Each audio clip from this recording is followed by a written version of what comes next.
Good. Now it's being recorded. Okay, so this is Alexander Nemo doing a class on magic. Why bother studying from alexandernemo.com. Okay, got that out of the way. All right, so when most people start in mystical studies or they get interested in psychic phenomena, they get interested, and of course, these psychic abilities are what usually gets everybody going, ooh, I want to be able to do that, or why does it work? And this is really good, but I've seen lots of people work on just their abilities for literally years and uh, focus on the abilities or doing something, and they really haven't figured out what their path is or what the goal is. So that's part of what we're going to be talking about. I'm sorry, Christina, I just saw it pop up and I automatically hit the button. So we're going to be talking about what the real goals are and the whole symptom, let's call it, of being psychic and why some people get different abilities than other people, so forth and so on, because it's all valid and it's all moving everybody in a direction, whether you know it or not.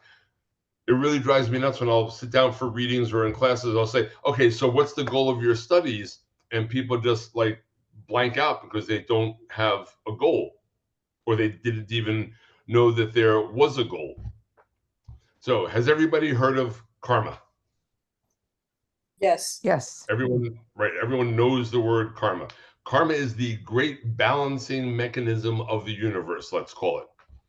Karma is not from my experiences, and whatever I say here are based on my experiences, me teaching, and a reasonably long memory. Karma is not an external thing that keeps track of all the good and bad things that you do or that are happening to you or anything like that. It is your own higher self watching what you're doing and moving you toward trying to balance out or stop you from doing stupid stuff, because that adds weight or limitations to your being or soul. Because one of the theories that sort of makes this work, and again, my perspective, along with some people that I've known for a while, they basically feel or have researched, or however you want to look at it, that this whole physical universe is nothing more, or yeah, basically is nothing more than a gigantic Six Flags or Disney World that went horribly bad. We all came here to experience limitation and things that we weren't used to, because where we were originally in our own divine concept, we had no limits, no problems, no pain. We were literally gods in our own way. And then we decided to create this place in order to experience things that we didn't get to experience: psychology, a physical body, all this other stuff. But once we got here, no one really prepared us for the experiences or what they felt like or how they would affect us. So as we started experiencing physical pain, emotional stress, all these different things that could possibly happen, all these different emotional outlets, it started screwing with our energy. And by this, I mean, it's like everyone's heard of the normal waking self, subconscious, and the higher self, correct? Yes. Yes. Okay, you've heard of those things. All right. So in the beginning, when we first all got here, those three levels of consciousness, well, we're not okay. We'll just automatically assume that they were there, but there was a split that formed those. Not important right now. But all three levels of those consciousness were able to communicate fluently with each other. So we maintained a perfect harmony, and we remembered who we were, what we could do, so forth and so on. However, as we spent time here and we started experiencing all these things that we didn't know about, these experiences or the negative reactions, let's say, to these experiences were equivalent to someone starting to throw sand in between the levels of awareness.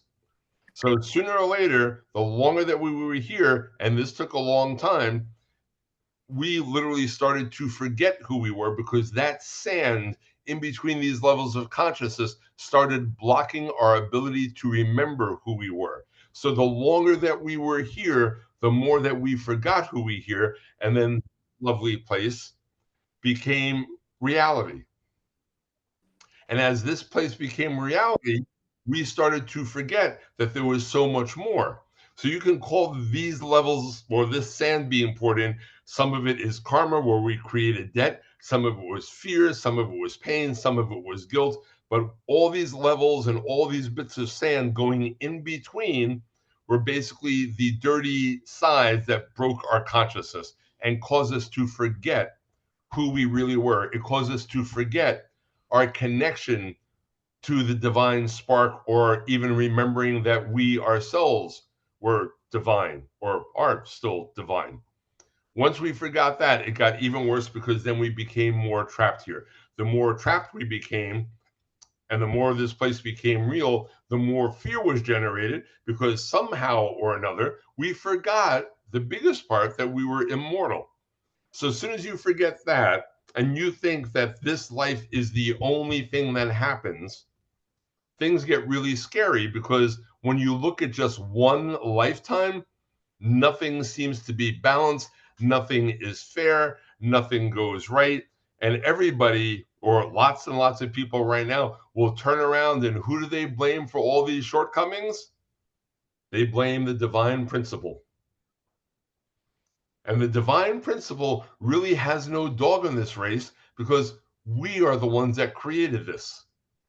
And the divine principle literally doesn't care about this, but not in a bad way. It doesn't care about what's going on here, because it knows that we are immortal, and it knows that 100 million years is just a snap of a finger. So the divine principle is literally waiting for ourselves to dig ourselves out. Now, when psychic abilities start coming in, of course, some people have different abilities or things that are on the surface. This comes about, in theory, from people resolving different issues or clearing out certain pathways that they have now established channels or abilities to connect with better or deeper levels of consciousness. And once you do that, those abilities start coming up, and now you're labeled as quote unquote psychic. Hi, Suzanne. Hey. You doing all right? Yep. Okay. Yeah, my phone messed up, so now I'm on my laptop. So I just got my chair. Oh, I got it. I just got out of the wheelchair to the regular chair. Well, that's always a good thing to be able to say. Oh yeah, I like sitting, not in a chair, but yeah. Yeah. So as people start tapping into those psychic abilities, this is your higher self or your perfected divine spark giving you an opportunity to understand that there is a hell of a lot more going on than you remember or think that is going on right now. So psychic, or being psychic, is all about basically getting hints from your own consciousness that you have abilities that go far beyond what you realize or conceptualize at this second. And as some of the people that know me have heard my stories about my friend Ed, who I grew up with, who is literally a crazy person that spoke 40 languages by the time they were 5 from memory. He never forgot any incarnation. He remembered everything. So when we used to talk about this stuff, he says, well, as soon as you burn off about 50% of your karma, all this information just starts flooding back into you because it's yours anyway. And that means an awful lot. And when we're looking at the study of magic or the study of esoterics or mystical stuff, whether it's Hindu, Buddhist, Western magic, or whatever, all the goals technically are the same. And that is to get yourself to a point of freedom, to be able to reconnect to your higher self and to start knowing and living what you are. The words are really easy, extraordinarily easy words. The scary part is that as you are on this journey, this is a massive healing process. This process is going to make you face everything that you are, everything that you're not, all of your fears, so forth and so on. It is going to be this one interesting journey as you resolve these little bits and pieces, one thing at a time. And by no means is this a judgment. It's not saying, oh, everybody's evil. Now you have to go and undo all this, blah, blah, blah. No, it just means that we have all had lots and lots of interesting incarnations. We have all brought stuff with us, carried stuff with us, caused problems, healed problems. We have all been saviors and we've all been murderers and rapists. All that's in the past, but sooner or later, that energy that weighs us down has to be balanced out. This is the process of any spiritual esoteric path. And it can be something as simple, well, you can't even say as simple. I'm going to say it can be as something as simple as getting over a jealousy issue.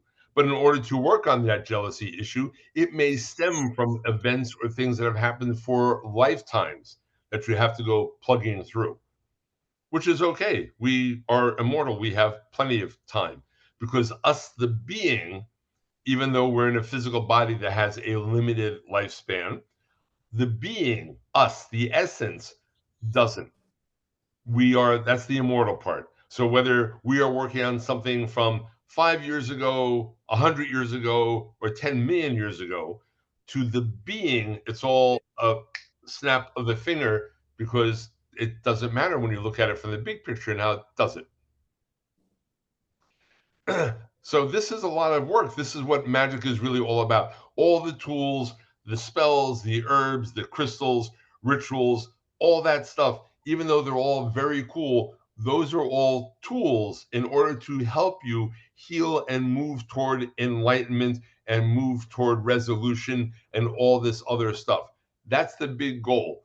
Yes, it is fun to play with like protection spells. Those work great. There's room to go and experiment with all these different little energy things. But the bottom line or the basis for real study is to pull yourself up by your bootstraps and to start tapping into your own higher self, tapping into that and releasing all the things that are holding you back. Just like, I mean, when you look at other people around you, you can see, and they are our best teachers are the people around you. You can literally see all the things that own people, all the things that limit them. It's like, I can't be happy until I get the new Dodge Challenger because that's the car I really want. That's the car of my dreams. Or I won't be happy until I have $1 million in the bank. Or I can't live life until I retire. How many times have you heard that one? Then the person retires and they die. Right. That's an awful big waste of life because they had set themselves up literally for a negative aspect and they fought and literally almost killed to get to that point. And then once they got there, they found out it was worthless. There's a man on Instagram a lot. I think his name is Sadhguru. He's got some great stuff. And one of the best lectures I ever heard from in this little thing, he says in his great Indian accent, he goes, you have to remember, because we have all come to this place with absolutely nothing. He goes, and then we spend, or most people spend all their lives trying to get stuff or something. And then once you leave again, you leave without anything. He said, so what's the point? Because all these people that are owned by things are getting bogged down and horribly limited by their own fears, ambitions, self-judgment, which is always a biggie, or even the fear of failure. If you are studying anything magical or esoteric and you're doing past life regressions and you're trying to heal or you're trying to work on your psychic abilities, and then you find these psychological or emotional issues that are blocking you, those all need to be worked on, but you're not going to fail. You may not get the results that you want in the time frame that you want or the way you think you should get it, because it's like the higher self in the universe is like, stop that. It's going to come about as you're working. But there is no failure. As long as you are doing something and keeping your mind on a direction, you can't fail with anything. The only time you're going to quote unquote fail is when someone says, I'm miserable, I hurt, I don't want to do this, this doesn't make any sense. And those people that sit there and do nothing, those are the ones who are getting themselves trapped in deeper. So this really is the main premise of study. And then now we get to talk about, if you want, all the stuff like rituals and spells and what I can do to make things better, so forth and so on. Just as a quick side note, because I'm being told from one of the friends back there, let's talk about astral projection. That is like the thing that everybody wants to do. They want to be able to leave their physical body consciously and project and go and visit places and come back with information. The weird thing is that everybody, no matter who they are, projects every night. 99.9% of those people don't have the recall of projecting. Do you know why they don't have the recall of projecting? It's because they're still afraid of death. Because astral projection is the closest thing to death that you can possibly get. It is literally just like it, because you are outside of your physical body, you're experiencing a different reality. And in this physical body, our current psychological framework does not really accept that too well until you start working on it. When I was 12 or 13, I remember my friend Ed saying, just when you go to sleep tonight, just try to relax and don't get upset. I'm like, why? What's the problem? He goes, you'll find out. I'm like, come on, give me a hint. He goes, it's okay, but just breathe and keep calm, center yourself like you know how to do it. I'm like, okay, great. So, and those I've learned through many years, the words of you may be experiencing a small amount of discomfort was like always the scariest thing I could ever hear from this person. So I go to bed that night and I remember falling asleep almost instantly. And as soon as I fell asleep, I remember hearing the screaming sound of horses around me. And I had ropes on my hands or wrists and ankles, and I was drawn and quartered. And I woke up going like, what the hell? Because it was vivid. I remembered everything. And I'm like, now I'm thinking it's like, oh my God, I have to go to sleep again. And yes, I laid down, passed out. I remembered thousands, physically thousands of ways that I died. Because until you get past the physical evidence of dying and you realize that no matter what happens to that body, I'm still here. And after that experience, it got a lot easier for me to be able to project, because a lot of the fear of the illusion of death had gone.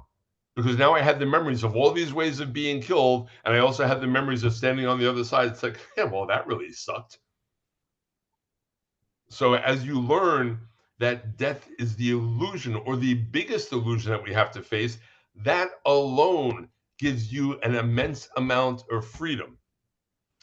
Even beginning to work on that or wrap your heads around that will scare the hell out of everybody else around you. So when you're starting to study your magical stuff, and when you're looking at these things and you really want to discuss this stuff with your friends, they're going to be like, oh my God, you've lost your absolute flipping mind. Because they don't understand this. They really believe that once you die, that's it, it's gone. This is the only thing there is. And, the old saying, you only live once. That is the crippling, or the most crippling thought to magical development, period. Because if you believe that, then you have no hope. So cherish the dreams that you have. Cherish every time you have a falling dream or a flying dream. How many of you have had sleep paralysis? Where you wake up stuck and you can't move your body and you get terrified and you have all that pressure on your chest. Okay, you know what it's from? What? It's really easy, because we are all out projecting at night. Sometimes when we're coming back in, let's say this is your astral body, this is your physical body. As you come closer to the physical body, sometimes you wake up in the astral body all the way before you are totally joined with the physical body. But because you have woken up in the astral body, you are now seeing everything in your room at 1,000 times normal definition, and it feels like it's lasting forever.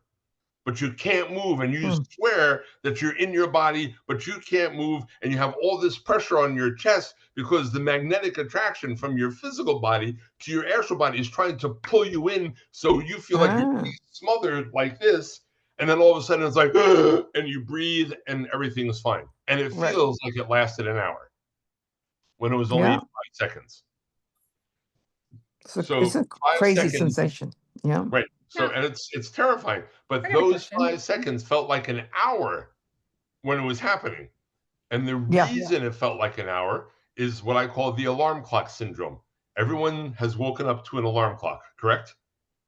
Yes. Everyone I know has always, most people hit that snooze button. How many times have you hit that snooze button 10 and you times. go right back to sleep and you have this dream that lasts for hours and details across days and sunrises and all this stuff has happened, and then the alarm goes off and it's been 5 minutes. Yeah. Yeah. The time doesn't move the same way on the astral that it does on the physical. So you have to, because when my wife crossed over 25 years ago, she still teases me about, oh, come on, how long have I been gone? I'm like, come on, we do this like every week. No, I want to know. I'm like, stop it. She goes, for me, it feels like 3 days. I'm like, it's been 25 years. She's like, wow. I said, how? And because for me, it's funny. I'm thinking with all the stuff that you have done on the other side and the paintings and the redecorating of the house and all the places, I said, you even went and found Mr. Rogers because he died right after you. How can you think that you've been gone for 3 days? She goes, it feels like it was just a second ago. Wow. Because time doesn't work the same way on those levels. Just like when I say we are immortal and this, we have plenty of time to work on all this, that's one of those thoughts that you have to start wrapping your head around, because that gives you freedom. Past life memories aren't so much for getting past life memories back, even though it's cool and it can be very helpful, but it is to prove to you that you don't die. Past life memories are your seeds or your ability to touch immortality. And the more you do that, the more everything else starts letting go. Because as you start realizing that, and then you realize that you're mad at a son or a daughter or a friend over something really stupid, and then you look at this stupid thing that you're angry at, and you're finally realize, like, and why am I being pissy at this stupid thing that's taking all my energy? Because we give away tons of energy, we lose tons, and when that happens, we give up our ability to lose the psychic weight and we still get trapped. One of the things that I taught last night, we did an energy reclamation class on how to get back energy, simple meditations, but that's, to me, is the most important part of healing going. Because without getting that energy back that's been given away or taken, or even more so, without, when you take energy back from an injury or something that's happened, and all of a sudden your body heals or your psychology heals, and you did it all on your own, now you're sort of stuck because you just proved to yourself that that works. I didn't do it for you. Someone else didn't do it for you. Melissa didn't come over and heal you and say, heal, get that devil out. You did it for yourself. And once you prove something like that to yourself, you're the only one that you have to answer to. Isn't that right? So the other reason that people get really afraid of studying magic or developing their abilities and starting to tap into the higher thing is this fact of, the little fact of culpability. If you've done something or not done something at any time in the past, 40 million years, it's still with you. You are culpable for everything that you do, whether it's good or not good. Everything has to balance out. That's part of gaining freedom. Part of the process of studying a real esoteric science or magical or spiritual is to regain that freedom so you can get back your connection, so you can enhance your psychic abilities, so you can prove to yourself that we're more than you think you are. And then if you are a practicing psychic, then you get to start helping people by proving to them that there's something else. Now, even weirder, where is Kristen? Christine, are you still there? Yep. Okay, so you've been reading, or you're a practicing medium, correct? Yes. So, and you're doing this for other people professionally? Yeah. Okay. For Christina or other people that may read for other people, what's really the coolest thing about reading or starting all of this from this perspective is that most of the times when you read for somebody, they're going to come to you with problems or issues or things that they have to resolve. They're going to sit down and you're going to read for them. And you know what? Most of the time, they're going to be a direct mirror of you. I noticed that. It's like the advice that I give them is the advice that I need to take. Right, exactly. My girlfriend was reading for a 17-year-old kid the other day, and I'm sitting there listening to this, and the kid gets up, so walks away, and so Tiny looks at me, and she goes, well, shit, I should really listen to myself, shouldn't I? This is how you heal, because this is the higher self, the divine spark saying, like attracts like. We're going to put you in a position where you can touch other people and heal them, but you better damn well listen to your own words, because that's you also. Now, it's the weirdest thing, because this is an amazing thing. I have gone to psychic fairs. I remember one weekend that was like the weirdest weekend I've ever had. Number one, I'm a male reader, so male readers are less popular in general. I went to the psychic fair. I did, in 2 days, probably 22 readings. 18 of them were women. 18 of them were either Leos or Sages. 18 of them were all horribly sexually abused. They all have the same story. I swear to God, I'm sitting there looking at my tarot cards, like slamming the deck, like they must be broken, because the same cards are coming up over and over and over again. Because this comes around, the universe puts situations like that, so you get to see something, you get to help people, and you also get to see how miraculous the universe is about all those people coming together, because a lot of these women kept on hanging out at the table, and they started meeting each other, and they ended up forming like their own little discussion group, which even helped them more. And then one woman who was a professional psychic and a medium, and her cards came up, she's like, but why did all this happen? And she watched the cards come up, she's looking at them, and all of a sudden she starts crying. She goes, oh my God, there's the karma card. I was the abuser in past lives. I'm like, there you go. And even though she cried, she said it was like a weight lifted off of her, because now she understood and was able to leave the hatred behind, because what goes around comes around. So just because you're trying to be psychic and doing this, you are opening up an avenue of responsibility, because those skills, as you're growing, are going to help other people grow, but they're also going to slam us all inside the head and say, hey, you better beware, because it's going to force you to move even quicker. And that's part of understanding the goal of what you're doing, because if you're just thrashing around without a goal, or you don't understand that there's an end game, it's sort of hard to have a direction, isn't it? Now, there's lots of cool books, and it's like, if you've signed up for my mailing list, when you get that little welcome letter from it, there's a link in there for a suggested reading list, and that has Many Lives, Many Masters, Breakfast with Buddha, Way the Peaceful Warrior, all this cool stuff that isn't preachy, but it gives you the opportunity to read stuff and say, wow. Because it starts opening up, especially Many Lives, Many Masters, because he was a psychiatrist who did not believe in reincarnation in any way, shape, or form, who then has this woman in his practice who is totally screwed up and a hot mess, and she proves to him without a doubt that reincarnation exists. So it's a great book to start out with, just to get your hands or your mind starting to wrap around, like, all this stuff that we didn't know about, we bring with us.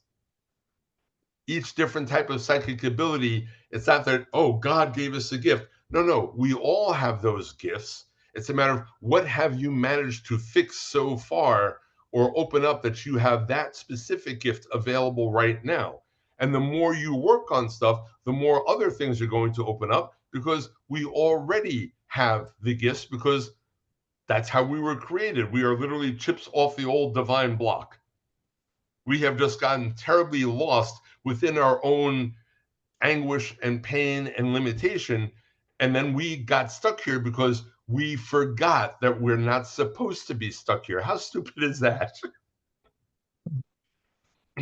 Even Buddha said, goes, you can have the 1,000-story mansion of gold as long as you don't want it. That is a huge statement. Yeah. Because that statement alone sums up everything. It's like, I can have this, but I can't want it. It's like, yes, exactly. How does that work? It's like the detachment, or the understanding that all that stupid stuff isn't important, is what sets you free. And all the work you have to do to get to that detachment and resolve those issues, or thinking that that Dodge Challenger is going to make you successful, has to go away. And that's a lot of work, and I can't even say that, here's this problem. You have a problem with like having this possession. And everyone's like, well, once you understand how to help one person, it's going to be the same for everybody. I'm like, yeah, no. Everyone who has the same symptom has it for a different reason. And they're the only ones that can heal themselves.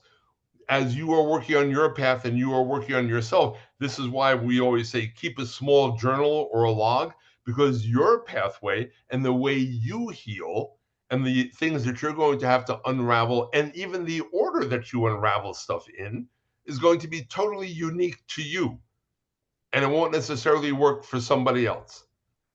Just like give me 1,000 drug addicts and I will probably find 995 different reasons why they're addicts.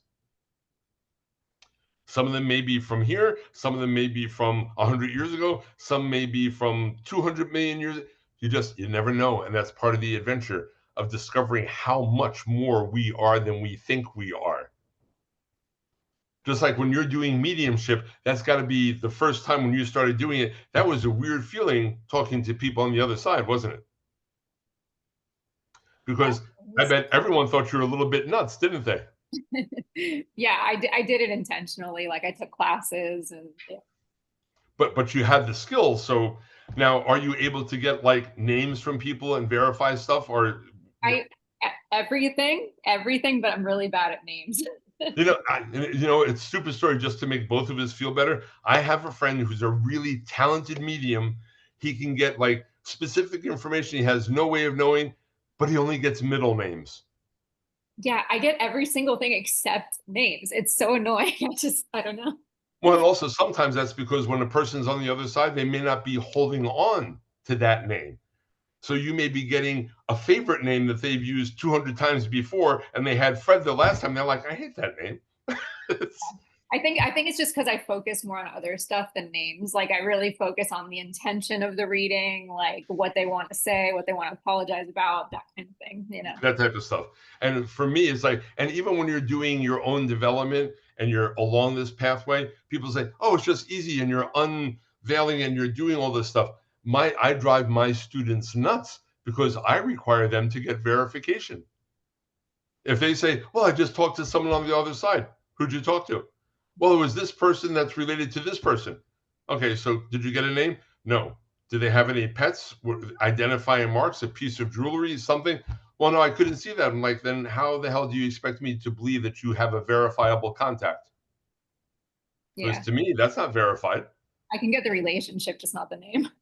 Oh, no, that I'm not picking on him. I'm just saying but it's like the more you strive for verification, and even then it's not a matter of saying pass, fail. It's just that honing in those skills, because now you become even more valuable to that person that you're reading for. I had a very unfortunate circumstance in my life where I was volunteering in prison, and this one counselor was totally against anything metaphysical, and I happened to be helping with the Wiccan class, even though I'm not Wiccan. And the counselor, who is just calls me into it, like, well, this stuff is a bunch of garbage, blah blah blah. He goes, and I know you're totally fake because this stuff doesn't exist. And I looked at him and said, so do you still hear her scream at night? Because who you're talking about? I said, your daughter that you killed in the car wreck when you were drunk 25 years ago. Do you still see the teddy bear laying on the street with one blue eye and one brown eye out? He said, get out of my office. Because this is what's really going on in the bigger world. Honing those skills is honing you, but it's also allowing you to push yourself further, as well as help other people get there. Because the more you give them of something that can't be denied, the more you're going to help them, whether it's a psychic reading, tarot reading, mediumship, or just a straight intuitive thing. I have done lots of readings and I've watched Sultani do it, just straight intuitive stuff, talking to someone, and they're like, oh my God, I was thinking all that stuff and I just needed to hear it from somebody else. Just as valid as anything else.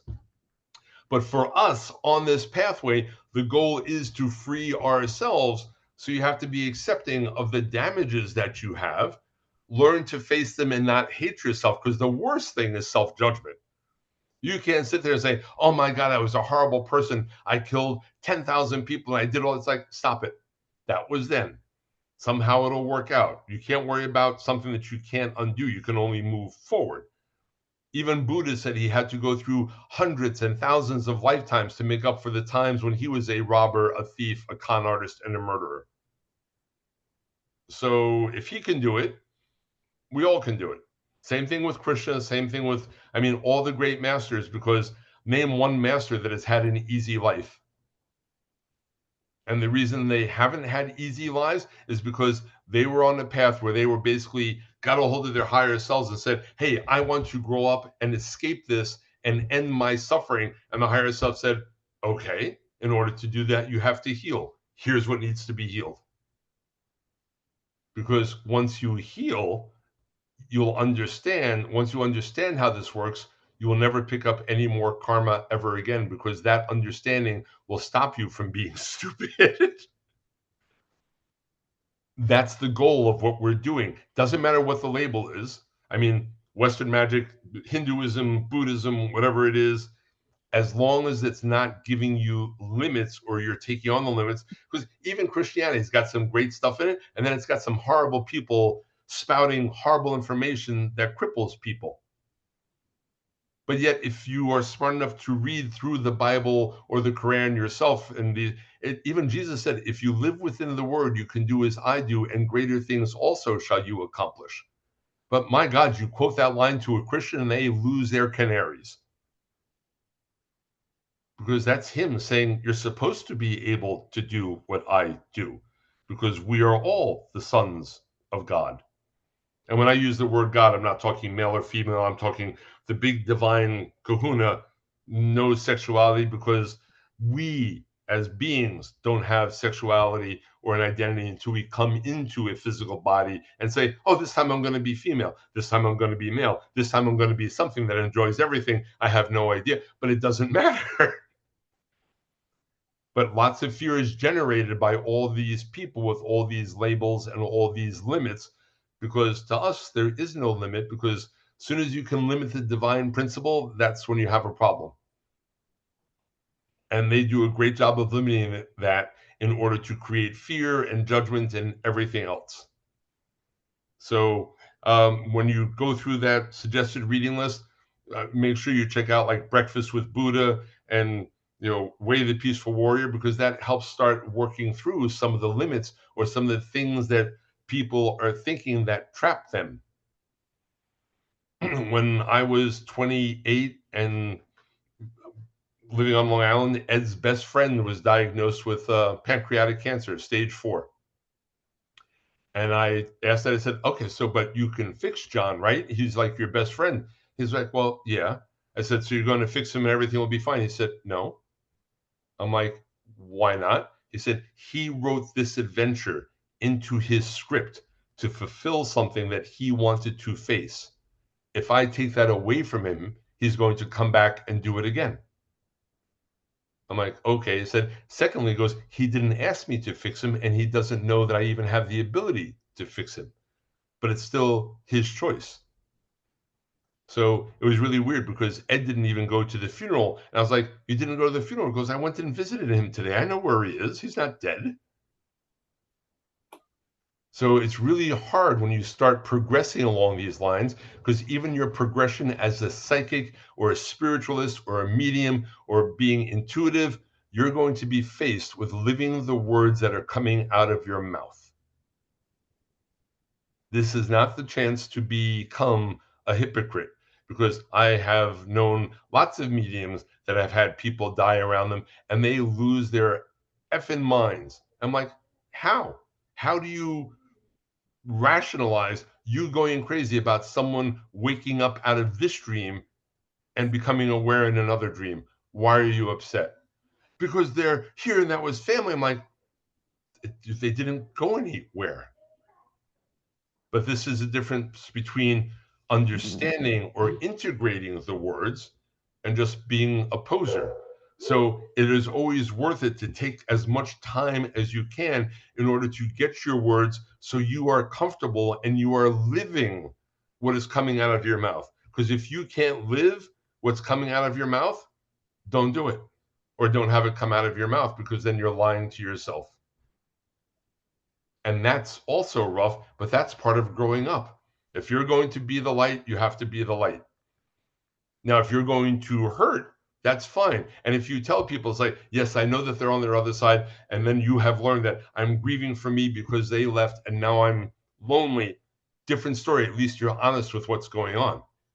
But you have to get to the point where you can reverse engineer those emotions so you understand them. Because if they control you and you don't understand what's going on, that is a horribly bad limit for any one of us to have as a practicing spiritual being. It's perfectly okay to feel everything and anything. What's not okay is to allow it to control you and own you and make you scared. Those are the things that have to be undone.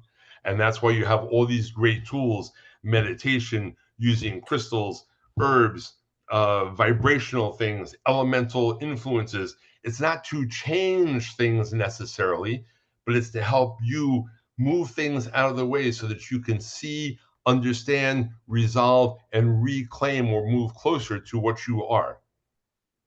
I mean, I'm not going to get Suzanne started with her thing, but she has come through an amazing amount of stuff. This woman was told that she wouldn't walk again, would never get out of a wheelchair, so forth and so on. And now she's walking around. Well, Camille she's can done a tell lot you of work. that. Camille's my friend. Oh, Yeah. Yeah. Yeah, She she has was I know. I really- was before I said, and you came back anyway. I've come a long way. So, Yeah. and these are the things that keep us all going, because everyone's got great stories of healing. It's like, and it's not even like one of us did it for somebody else. You do it for yourself. And sometimes as a psychic or as a counselor, sometimes you just like push someone a little bit to give them the idea. And then all of a sudden they can heal themselves all by themselves under their own energy. To give you an idea of how crazy, and then I'm going to ask you for questions about what you wanted to talk about. So there was this, I have clients and they have cousins in England, and my client calls me up and goes, I need you to make an appointment and talk to my niece. She's in the hospital. She's 14 years old. And I was like, okay, what's the problem? Because they don't know. I'm like, she can't keep food down. She's losing weight. They don't know what's going on. They've done all the tests for all this different gastrointestinal stuff. No idea, but they're saying that they can't help her. So I'm making the appointment. I'm talking to this kid, and we're on the phone for like an hour. And all of a sudden, it's like one of my friends on the other side says, oh, she was a Roman. And I'm like, really? And I asked her, I said, so Emily said, what do you think of like ancient history and like Rome and Greece? She goes, oh my God, that's my favorite time frame. I love all this stuff Roman. And she went off on being a soldier, and she knew the shields and the different swords and all this stuff. And I'm like, so have you ever tried to figure out why you're sick? She goes, I can't imagine. I didn't do anything. I haven't eaten anything. I don't do drugs. I'm like, okay, so I have a stupid thing that I'm just going to put out there and see what you think.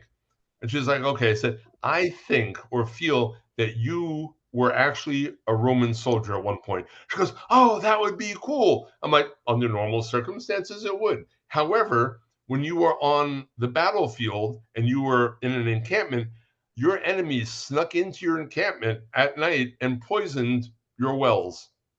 And you drank that water. And it took weeks for you to die because you couldn't keep anything down and you were throwing up and vomiting. She goes, is that even possible? I'm like, what does it feel like? She goes, it makes sense, and I just don't understand it. 2 weeks later, she was out of the hospital, putting on weight and eating like a horse. Did I do anything? Absolutely not. I just gave her an avenue. Her consciousness grabbed onto it. Then they called me back. She goes, what brought it on? I'm like, it could have been her age. It could have been someone that she passed on the street that was part of the encampment that was triggered this memory on a subconscious level. It could have been the person that poisoned the well that she didn't even recognize except on a subconscious level, and they just passed each other in a shopping mall. I said, I have no idea what triggered it, but as long as we got the results, we'll take the win. This is the type of stuff that we carry with us because of this great connection we have to the divine spark, and this great connection that we have of being able to be here and do all this cool stuff. That's why the study of magic, yeah, it's important, but understanding what the goal is and having a direction, to me, that's the most important. Because if you don't have a goal and you don't know where you're going or why you're going there, then I would think that was sort of important to help your journey, don't you think? So what questions do we have so far? What do you want to know? Because I ate up an hour of just me blabbing away. What questions do we have? Oh my God, everyone's stunned. I got a question. What is the best? Oh, Okay. okay. Go ahead, Susan. Go ahead. No, go ahead. I was just gonna, in my journey, I know what I want to do is I want to help people find closure with their loved ones of past and explain to them they're still here.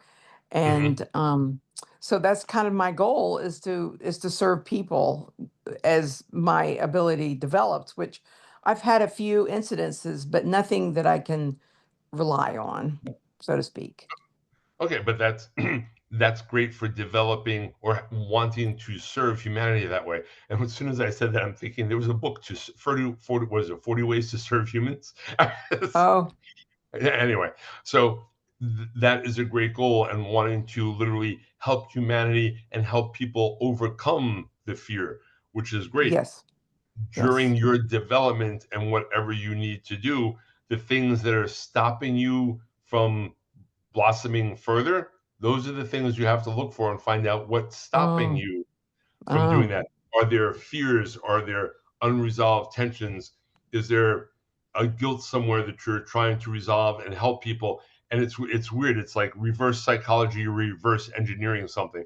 This is what I well, want to do. I'm unable to do this all the way. And then you have to start asking your subconscious, so why can't I? Or what is in my mhm, way? Or what has to be healed? a And lot. that's, well, I mean, we'll join the club. Yeah, yeah. And that's when you start saying, okay, so unknown thing, and it's like then you may pick out a crystal intuitively, like you may decide to work with smoky quartz or fluorite. So you sit there and you actually bring the energy in, you charge the crystal and say the charge is to help you understand why you're having problems doing something or realizing something. Then you bring that energy into your aura structure and you just cycle that energy, and then you just try to be quiet and see what bubbles up, Okay. because your subconscious knows what's there. Yeah. Problem is the fear of the conscious mind not letting you remember what's there. Hmm. And even with past life regression, a lot of people sit there and think, oh, I'm going to do a past life regression and find out what's stopping me from doing X, Y, and Z, and that'll be fine. Okay, I've been doing this for a long time, and I can't tell you how many hundreds of past life regressions I've done. And then I come out of the regression with a major clue, and it's like a blue puzzle piece. I'm like, great, I have another piece of sky. Awesome. Okay. And then I have to go and do it again. Then I'll come up with like, and I had brown shoes. Not very helpful, but you work in pieces, because all that energy that you're putting into a project on healing or understanding something, it's allowing your own current psychology to wrap around the process and eliminate or deal with the fear of you actually remembering or opening up that ability. Okay. And it That's sounds great. stupid, but it's like we do short ourselves all the time. And Yeah, that's why for we sure. have to be nice. And a lot of people read books on meditation. It's like, oh, you have to like trap the subconscious and beat it into submission with willpower and do this way. I'm like, tell you what, anytime you make an adversary out of a part of your own consciousness, you are asking for Yeah. trouble. Yeah, yeah, I can see that. So whenever my goals and whenever I'm talking to my people, it's always be nice to yourself, because those other levels of conscious you have aren't going anywhere. They're you forever. So by being nice and getting everything to understand that you're not trying to overcome or bully, you're trying to get things back together and heal and merge so you become what you're supposed to be. Mm-hmm. And when you're dealing with a Makes much more perfect gentle sense. hand, it's a hell of a lot easier. And Yeah. lots of people get really mad about what they're doing and have all this anger and grief and attitude because it's not going their way. And they go, it's like, stop it. You're pushing it further away. Got I it. mean, Hmm. if it's something you did or something that's broken inside of you, there's nothing to be angry at. The only thing you have to do is recognize it and say, okay, that was sort of stupid, and move on and let it heal. Get the energy back and expand, because you can't undo what was done. But you Right. can let go of the excuse or the hatred or the self-judgment of what happened and just get down to the nitty-gritty nuts and bolts and learn to fix it, open it up, and then work on it. Yeah. Are we going to be able to heal everything in one lifetime? Probably not. I mean, I've been doing this for a long time. I still can't fix my eyes. I've had them improve. Compared to my siblings, my eyes are a hell of a lot better than theirs because they were legally blind since they were 14. I can still drive without my glasses. Have I found the root cause that causes me to need glasses? Not yet. I'm not mad at it. I'm just like, okay, I'm missing something. And sooner or later, maybe I'll get it. Maybe not. But I'm not going to sit there and be mad at it. Gotcha. Good. That's great. That's part of our process. So people a lot of times are afraid to start doing stuff like past life regressions or healing work because they're afraid of remembering something horrible, because they're in self-judgment mode.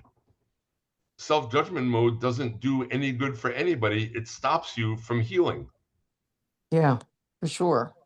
I mean, even if it was something like, abuse from parents or siblings or uncle or whatever it is, it's like, okay, that happened. We can't undo that.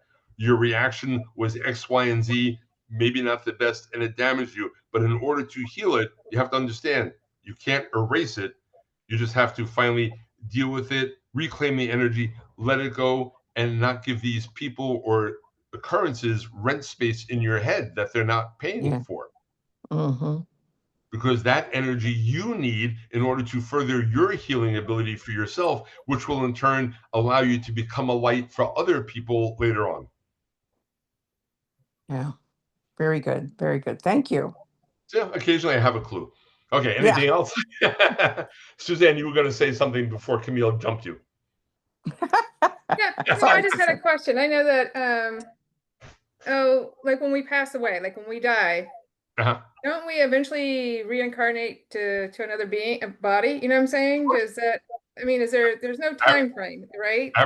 Average time is 1 to 7 years. Average. Okay. My past 3 cycles were less than 30 days apart. However, before that, there was one that I stayed out for 250 years. So yes, we do come back into cycle. And the reason we come back is literally the insatiable draw that we have to come back in, because our karma is pulling us back to the physical plane, because wherever karma was created, that's where it has to be resolved. This place is like Vegas. Whatever happens in Vegas can only be fixed in Vegas. Okay. And that's why that's why Buddha is all about, well, once you get to a certain point, you burn off this karma, then you are liberated and you no longer have to come back. But once you understand it, you're not going to create any more karma for yourself, because you'll understand the mechanics of it. But now you can come back and help other people try to fix themselves. And it's not easy because people are stubborn. Of course they are. I know. Just people hold on. This in the field I used to work in. I know. Oh yeah. Oh yeah. Sure. Yeah. You've seen it. You've seen a lot. And it's always, and it's the hardest thing to do, especially when you're like really working on something and then you get an occurrence in your life that really makes you look at what words you have and what you've read or you've meditated on and you thought and then all of a sudden you have to apply it and you're like, well, there's your shortcoming. And then you have to work and figure out why you can't apply it or why something is bothering you, because you have to figure those things out. And as you get that energy back and you integrate more, that gives you more and more freedom. And it's sort of like snowballs on the positive side.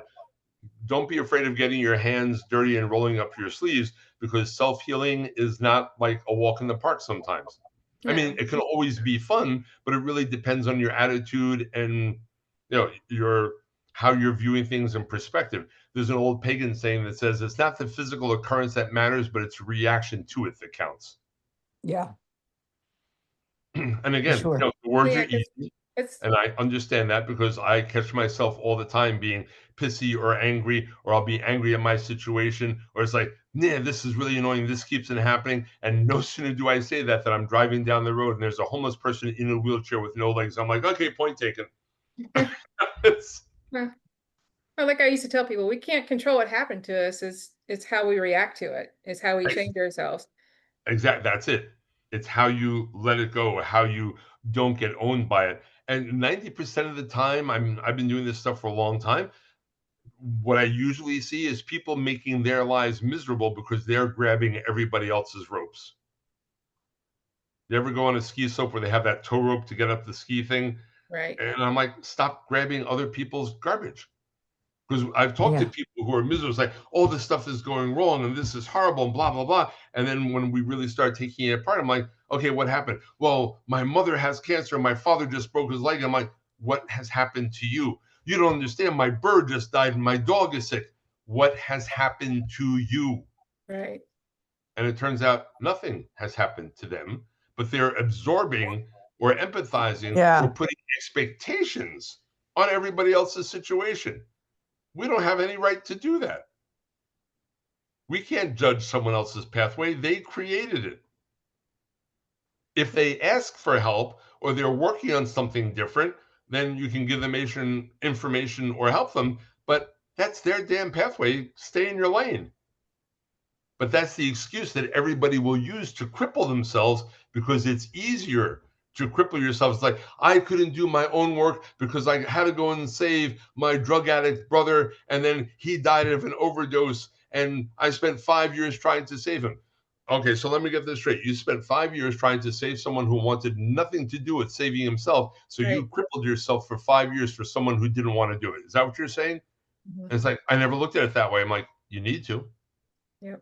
Yeah, I used to work with drug addicts, and so I understand that fully. Oh, like they have to want to get there. There's like a friend of mine, he's an alcoholic, and he's like, oh yeah, I'm quitting this time. I said, dude, you tell me this every other day that you're quitting. And I said, have you actually hit your rock bottom yet? And he goes, oh yeah, I almost died the other day. I said, have you hit your rock bottom yet? Because I'm not going to put a lot of energy into you until you tell me and then you show me you really want to change. But otherwise I won't. You know what I'm saying? It's like, I'm not going to put energy into someone who is just not going to put energy into themselves. who just talks and wants attention. Do you know what I'm saying? So that's how I see it. Now, this is really cool because I have, a long time ago, I had a friend who is a extremely bad functional alcoholic.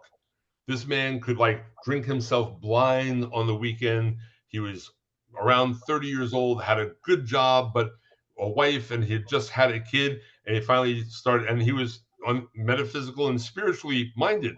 He goes, this is really stupid because I have to quit. I don't know how, but and he started doing past life regression work. It took him 3 years, all this work that he did, self-examining. He went to counseling to find stuff. You name it, he was doing it. And finally, he calls me up. He goes, I found out what it was. I'm like, really? He goes, I just don't care anymore. I'm like, what do you mean you don't care? He goes, alcohol doesn't bother me. I'm like, that's awesome. And I went out with him like just before Christmas, and we went to dinner. And he ordered a 7 and 7. And I'm looking at him like, what the hell are you doing? He goes, it doesn't matter. He goes, the last time I had a drink was 8 months ago. A drink. I'm like, so you've cleared it up that much? He goes, once I understood where it came from and the insecurities that it was feeding, it no longer owns me. That's cool. But he had to find it on his own. Oh, yeah. I mean, he took all the tools that were there. He busted his ass. He went and did the work. He couldn't look at me and say, oh, you saved me. I'm like, no. You did all this all by yourself. And that's the most important part of real magic work is when you do it yourself, it's yours. You are proving to yourself that you can do something. When you start reclaiming energy and you make a difference in your physical body or in your mental state or your psychological health, and you start fixing things and you prove to yourself that you can do it, no one can ever take away that from, I said that wrong. No one can take that away from you. Mm-hmm. And even better, now you become responsible for yourself because now you know that you can do it. And then it becomes you're the only one that can make those choices. Right. Okay, what other questions do we have? I have a question. Okay. So like that's enough. Time's up. No, sorry. Like reincarnation, like aren't all our past, present, future lives happening simultaneously? So there is no like technically reincarnation like that. I've heard that theory a lot, and I can understand the possibility of doing that. However, I haven't been able to prove that out for myself because I've had to go back through lots of stuff to fix things that have influences here. Yeah, I think it's just from like our perspective right now, like it would be past or future. You know what I'm saying? Yeah. Like, So yeah, once you're here, then looking at that and saying, okay, that was there, and then once you're dealing with immortality and eternity, how do you put a label on it? right. But then, I do believe in like there's probably parallel lifetimes, and I was literally running a parallel life with this one until I was 35, and then I'm sitting there at the kitchen table and I'm looking at Gina. I'm like, "Do you smell like barbecue?" She's like, "No, but I smell smoke." I'm like, "What the hell is that?" And Ed calls me up. He goes, "Oh yeah, that was you." He said the smoke. I'm like, "Yeah." He goes, "What's going on?" He goes, "You just burned up in a small spacecraft re-entering into a planet, and you lost engine control." And you went. I was like, "Oh my god." So you can run more than one lifetime at a time. And I understand people say, well, it's all happening at once. I don't have proof of that because I've had to go back to undo stuff. Or if someone comes to me with like during a reading, I'll do an aura reading and say, gee, your shoulder's messed up. It looks like it started happening about 5 years ago. And they're like, yeah, but I have no idea what the hell I did. It's like there was no car accident, there was no strain, it just started hurting. And then I'll be able to go into their aura structure and pull out a musket ball from the Civil War, and all of a sudden their pain goes away because they were still carrying that with them. So it's really weird. So I understand the concept. I just haven't been able to prove it out for myself. And until I can prove it out and verify it, I'm sort of like, I understand the words, but I haven't been able to like get it to the point where it's in my hand that I can say, yes, this is why it works.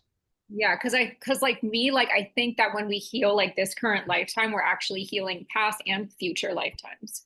Okay, so when you say it like that, yeah, if you heal now, because whatever you have to heal now probably came from God knows when in the past. So if you heal something now and you really resolve it, then you're healing your future path, because if you resolved it, then you don't have to deal with it anymore. So that part I will totally agree with. Because if you fix your fear of dying and you learn how to astral project, that information should come with you from that point forward, so you won't have to undo that again. Yeah, well, like with quantum physics, they say like you can actually change the past. So like currently, like you can even change things that happened in the past, technically, they say. See, and I've heard that a lot too. That one I haven't seen. I can't say that I haven't seen evidence of it, but it's sort of like now we're starting to play with shadows, because I have worked on projects where you can manipulate certain things that have a certain wave effect, but you can't go into the past and like, I can't kill you 400 years ago because that would alter the timeline completely. Yeah, no, it's more like the energetics, I think. Right. So there's lots of theory, and the quantum physics is great because that has to deal with like attracts like, and what do you call it? Sympathetic vibration, because they already said, well, if you have a molecule and you break that molecule down to the atoms and you separate the atoms and you change one's vibrational state, the other atom that's separated starts doing the same thing. Yeah. And that can be across billions and billions of miles of space, but instantaneous. Yeah. So yeah, no, physics is catching up with magic. And I think the big problem is it's not lack of belief, it's just the nomenclature and what they're using to name things as. Because science will say, oh, this can be done. And metaphysical people are going to say, we told you this. We've been saying this for 200. We didn't say it the same way, but the results are the same. Okay, what else? Okay, so in the meantime, join the mailing list on alexandernemo.com. You'll get that the PDF file for suggested reading. They're really great books to start with. There's nothing preachy. There's no rules, just good books that'll make you go, ah. Please start out with Many Lives, Many Masters if you haven't read that, because that's an important one to get a grip on this larger perspective. And from there, you just keep on plugging along. If you need a reading, if you need path counseling, I'm here. I can help you along with that. If you say, oh, I'm really stuck in my practice, this is what I'm trying to do and I can't get past it, I might be able to help you figure out what you're doing because I'm old. If you would rather deal with a woman for this, because women tend to work better with women, and even though I'm a male and good at this, I cannot see the same perspective that a woman can. So then we have like Sultani, who's sitting behind me. She just waved a little bit. She's important because she's been through a lot of garbage and understands all too well the process of self-healing and how aggravating that can be. So you have lots of options. And also, if you wanted to exchange your own email addresses or phone numbers, form your own study or discussion group, because you all talking to each other is one of the most important things you can do. Because if you go out there by yourself and you're treading this pathway alone and other people start telling you you're crazy, you may start believing them. And that's really sad. That's just like little kids who come in and say, Mom, I had a dream I was flying last night and it was really great. And the parent turns around and goes, no, it was just your imagination. You get told that enough and it shuts down that psychic ability. Or, Mom, I'm seeing lights and colors around people. Okay, well, we'll bring you to the eye doctors to see what's wrong with your eyes. Natural clairvoyant. And the parents just shut it down because they didn't know. So by helping each other and talking to each other and asking questions, because everybody's a student, everybody's a teacher. Camille may have a question that'll make Christina go, oh shit, I know that. And when she answers it, Christina would be like, oh, I just figured out this. And then she'll talk to, it runs in cycles, and that's how you support each other. Do any of you read tarot cards? I'm just starting. Okay, so there's a card called the Hermit, and we'll leave you with this. The Hermit card is all about isolation, feeling being, I can't talk, being misunderstood, aloneness, so forth and so on. And they're holding a lantern with a light. This card is called the loneliest card in the deck because it usually symbolizes someone who's getting to a point of some sort of spiritual awakening or spiritual understanding, who then realizes how stupid the other people are around them. And not that they're stupid or can't, they're just ignorant to what else is out there, but they will be the first ones to turn around and call you crazy. That's why that card is called the loneliest card in the deck, because you are now moving up into something greater and bigger, and everyone's telling you, don't do that, that's not right, that's not how society works. In the meantime, you have the lantern and you're looking for other people of like minds to be able to talk to create a safe space in order to do something for yourself. So don't ever underestimate the value of other people that are traveling along the same pathway, because there is no such thing as this person is more advanced and they're so much further ahead. You can't tell. Trying to pinpoint where someone is equivalent to taking a map of the whole universe and sticking a pin in it saying, I'm right there and you're only over here. Compared to what? So everyone is a teacher, everybody's a student. Treat each other like that and always keep on reaching and keep an open mind. Get rid of the concept of failure altogether. It doesn't exist. The only time it exists is if you sit there on your butt, you complain about the position you're in or what you're doing, and then you do nothing. That's the only time that you can start getting close to the concept of failure. I'm going to be miserable and complain about everything in my life and how unfair everything is, but I'm going to continue doing everything the exact same way that I'm doing it and not change. Okay, let me know how that works for you. But I'm terrible and cold-hearted and vicious because I've been doing this for a long time, and I don't have time for that garbage. If someone comes to me and says, I'm interested, I want to work, what do? I give them stuff, they go and do it. They come back and say, hey, I did X, Y, and Z, and I discovered blah, blah, blah, blah, blah. What do I do next? And I'll give them more stuff because they're doing it. I'm not doing it. They're doing it. And you have to all, as you're treading this pathway, you all have to become responsible for becoming an expert student and questioning everything and verifying whatever you can. Not through logic, just by you have to say, gee, I had this vision last week because I was doing a meditation with my crystal. I saw this, and then 4 months later, that proved true. That's exactly what I saw in the crystal. And you have this written down, and you know this. Now you have proof of what you're doing. But if you don't have it written down, you'd be surprised how many people can talk themselves out of it. And once you talk yourself out of it, you start shutting down that ability. That's why talking to other people and sharing and having support groups that's an important thing. So I'm going to leave you with that thought. Please sign up for the mailing list at alexandernemo.com. Get that reading list so you can download it. It's free. It's a PDF format. Then you can unsign from the mailing list. Start off with Many Lives, Many Masters, and run from there. And just don't give up on yourselves. Find out about energy reclamation. There's 2 chapters in my book if you're interested in that.